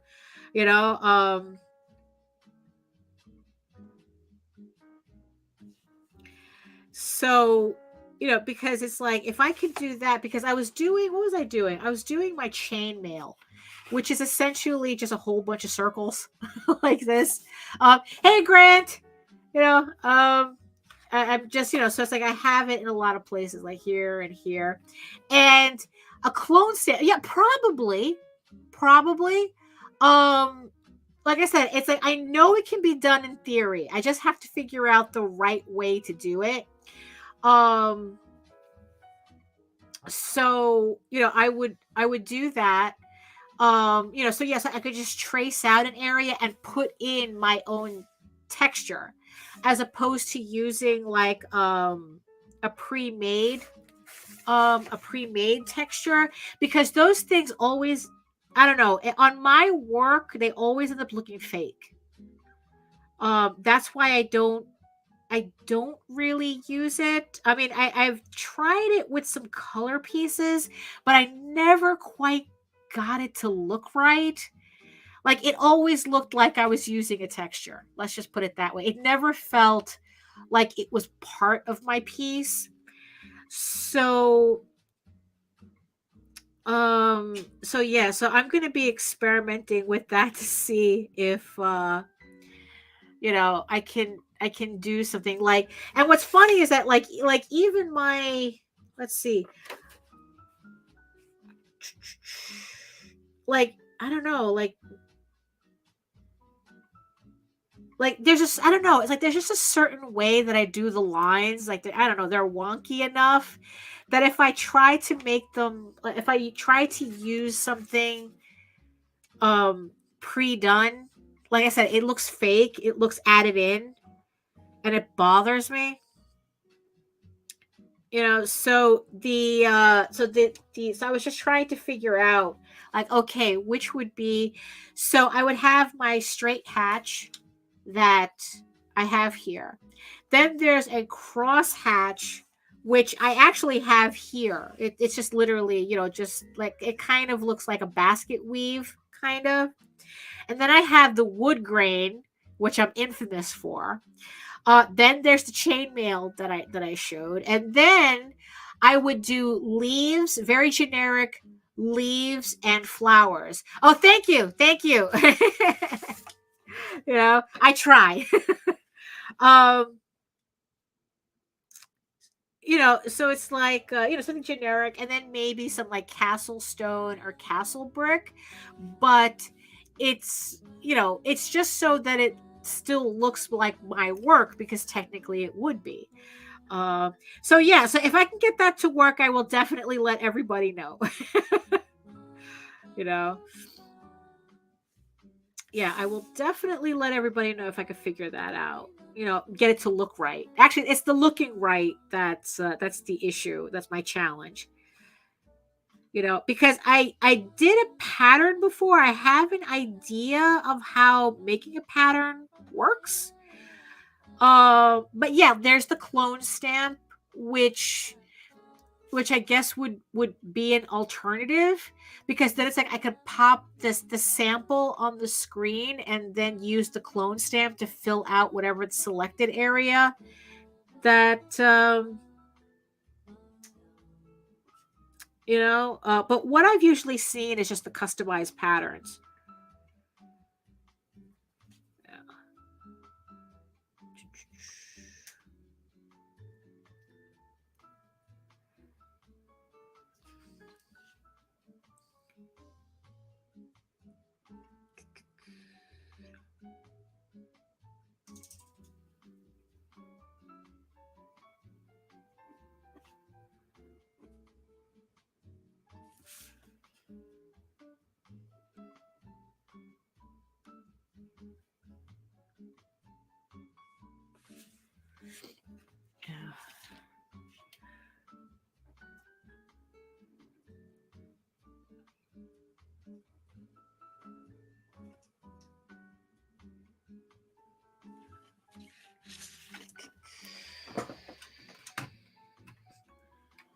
Let me just see something here.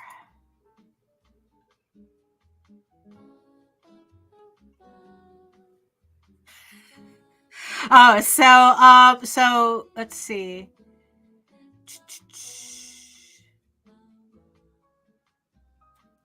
Oh, so there you have it. So there you have it. So the signal to noise is happening. So Nita was just telling me on the side, because I did, if you guys follow me on Facebook, I did pretty much a mini rant on AI. I've been doing that for a bit. It's just that lately it just seems to have exploded. I don't want to get into a discussion about AI, because I've done it so much already. But she just mentioned to me that NBC is now reporting about all of these artists who are pushing back against AI because of the pure unethical everything of it. You're talking about like these companies are getting, it's like they're being valued at $1 billion when their entire system is built on the back of stolen artwork. Every single one. So, and a lot of artists, rightfully so, we're all pushing back on it. I mean, it's like us as a network, Indie Comics Network, we refuse to support AI projects, and it's like, and I personally refuse to support AI projects. But as a promotional, as our site, as our promotions, we refuse. If you're doing AI shit, we don't want to know. We don't care about it. We're not interested.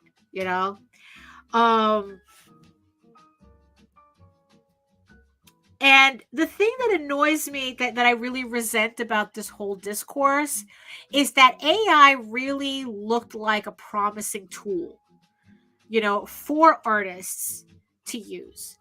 It's like I was looking forward to using it as a tool to help me with my layouts, because there's only so much Google search I can do for very specific things. And it's just completely unacceptable as to what I'm seeing, and there is like no ethical way of using AI. There really isn't. As it stands right now, there is no ethical way. It's built on stolen artwork. It's built on non-consent, and no, I refuse to feed the beast. And it's like, look, and here's the thing too, I've seen people playing around with it, just like, oh, let me break the algorithm. It's like, congratulations, you just uploaded your artwork to the AI for it to use. Even if you were just trying to prove a point, you just gave that AI permission to use your shit. And I'm kind of happy to hear that NBC at least is beginning to report on this. They're not not just accepting AI blindly, so, because I think way too many people are doing that. So yeah, so the moral of the story, that I guess that, to end on this, is that keep complaining, keep pushing back, keep making it known what your stance is on AI, because that's the only way, especially us as small creators. Like, I'm not concerned, like, me personally, like, AI cannot do what I'm doing. I mean, me personally, it's like, look, I'm still going to be doing this no matter what. Would I have liked to have used AI as a tool to help me with it? Yes, but not the way it is now. I am not helping build that Frankenstein. But the thing is, though, is like, we do need to push back. We do need to pretty much proclaim to the world that what that shit is not art. And keyboard jockeys, it's like, keyword jockeys have no place in our community, and we really have to make that known and loud. It's, I mean, the fact that it needs to be said, but yeah, but that's pretty much what I just, like I said, I don't want to get into a conversation about it, because it's like, ugh, I'm all I can say is, don't be complacent about it. I really want to say I'm bored to death with this conversation, because it's just so obvious. But at the same time, there's way too many jackoffs out there really pushing this shit. And it's like, no, we have to push back. That's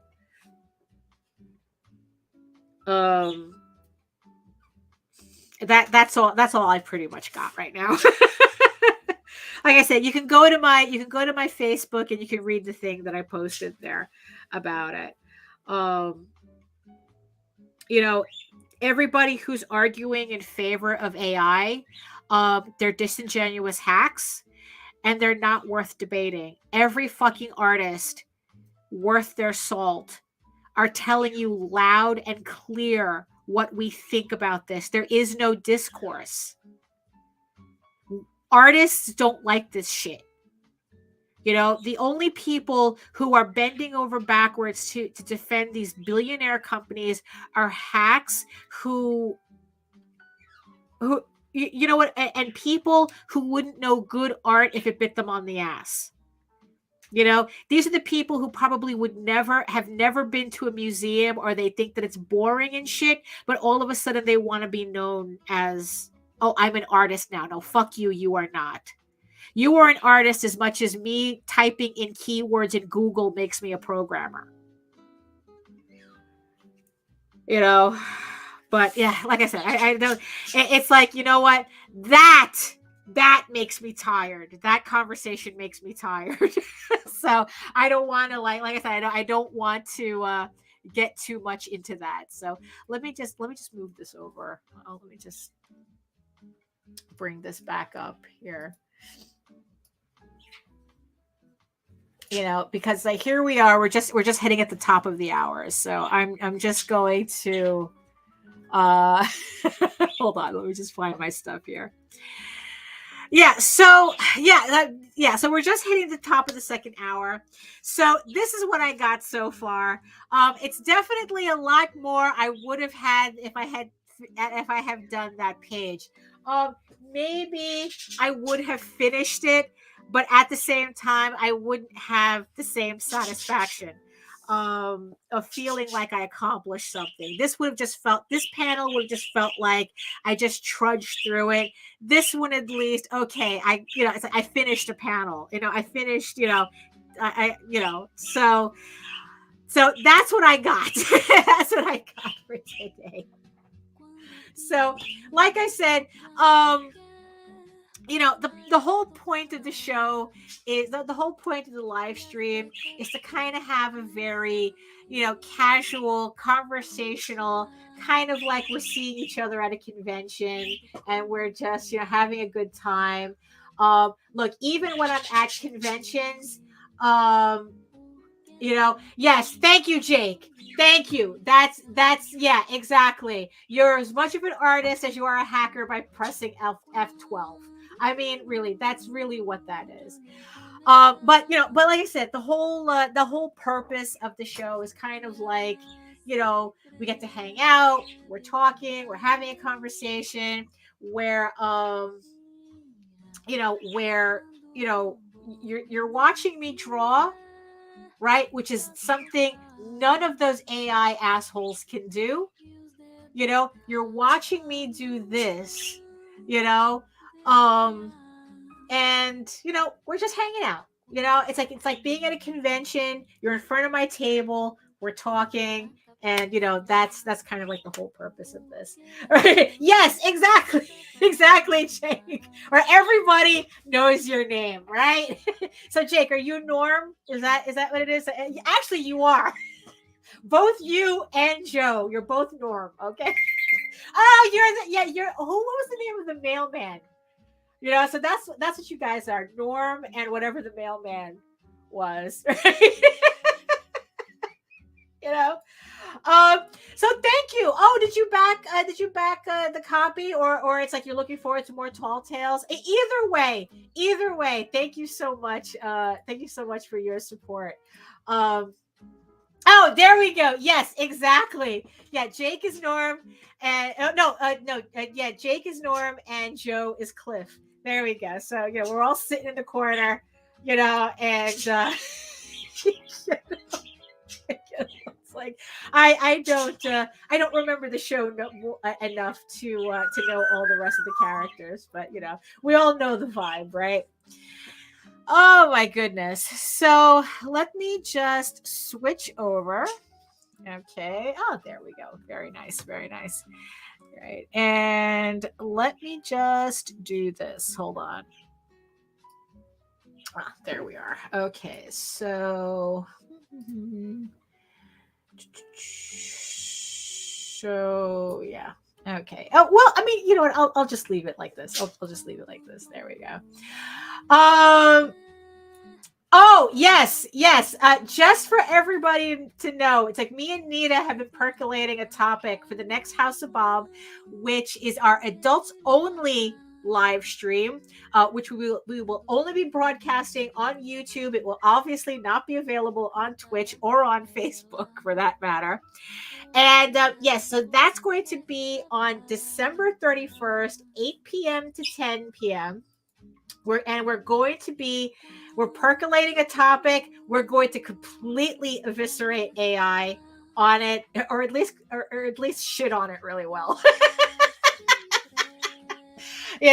So we're still kind of going back and forth, but we definitely have yes. Oh, right. Yes, that's true. For the first 15 minutes, we're on Facebook, so we give everybody a chance to find the show.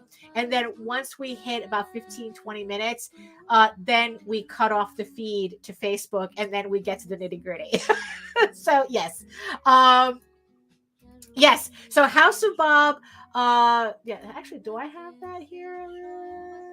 No, actually, I don't have it here. I don't have the card here. So okay, that's another thing I have to upload. Oh, there we go. Thank you. Yes. So it's I still gotta find all my stuff here. Technically, yeah. I mean, yeah. Technically, that yeah. Yeah. So this is House of Bob, our adults only stream. Yeah, I know. It's right there in my face, and I'm not seeing it. Hold on. Where am I? Poof. Okay. So yes, House of Bob, our adults only drawing live stream. Me and Nita will be talking about AI, how AI is inherently fascist, and because yes, it is, and why is it I can't find proper male nude models on Google? So we're going to be talking about that on House of Bob on December 31st, New Year's Eve, because what better way to start the year, to end the year than with furry porn. So, so yes. Ah! Yes, exactly. So, oh yeah, that Nina's surprising me with my own graphics. So yes, so join us, and we will have more of a deep dive discussion on that. So yeah, so I guess it's like, look, it's like, so there we have it. That's all I got for now.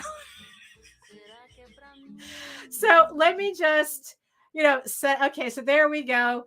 We say goodbye to Epidemic Sound with their bossa nova playlist. Thank you so much. And so at least that way we don't get kicked off at Twitch for copyrighted music. So yeah, so let me just set this up. Where's my stuff?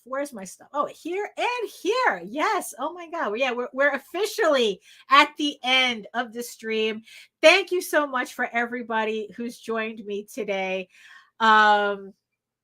Thank you, everybody in the chat. Allison, Jake, Joe, Daniel, Nita, who's watching the VIP room. Just everybody who joined us today. Larry popped in. Hello. Jay, thank you so much. And also thank you to the 9 people who are watching me right now, who are still watching me at the end of the show. Jesus, I am all discombobulated right now. Oh my goodness. So yeah, so look, you see, we made it through. I almost didn't have a show, but I pushed through just for you guys, and also because my OCD wouldn't let me not have a video on Twitch. So so again, thank you so much for joining me. Catch me on Friday with Nita, where we close out Ego Raven, Air the First Unicorn for 2023, the absolute last campaign of the year for me. So yes, and I will be giving away some really, really cool items, some hardcovers, some original artwork. We're going all the way with this raffle. So all you have to do is go to the Ego Raven campaign, link in the show notes below, and pledge to a physical level so that you will get added to the wheel, and you can try to win one of these prizes to help celebrate the end of a campaign and a very long year. So thank you, everybody. Like I said, everything's in the show notes. Also, so yes, that's pretty much it for me. So thank you so much for joining me. And yeah, and on that note, I'll see you guys later. So, bye. Are you not entertained? Are you not entertained? Is this not why you are here?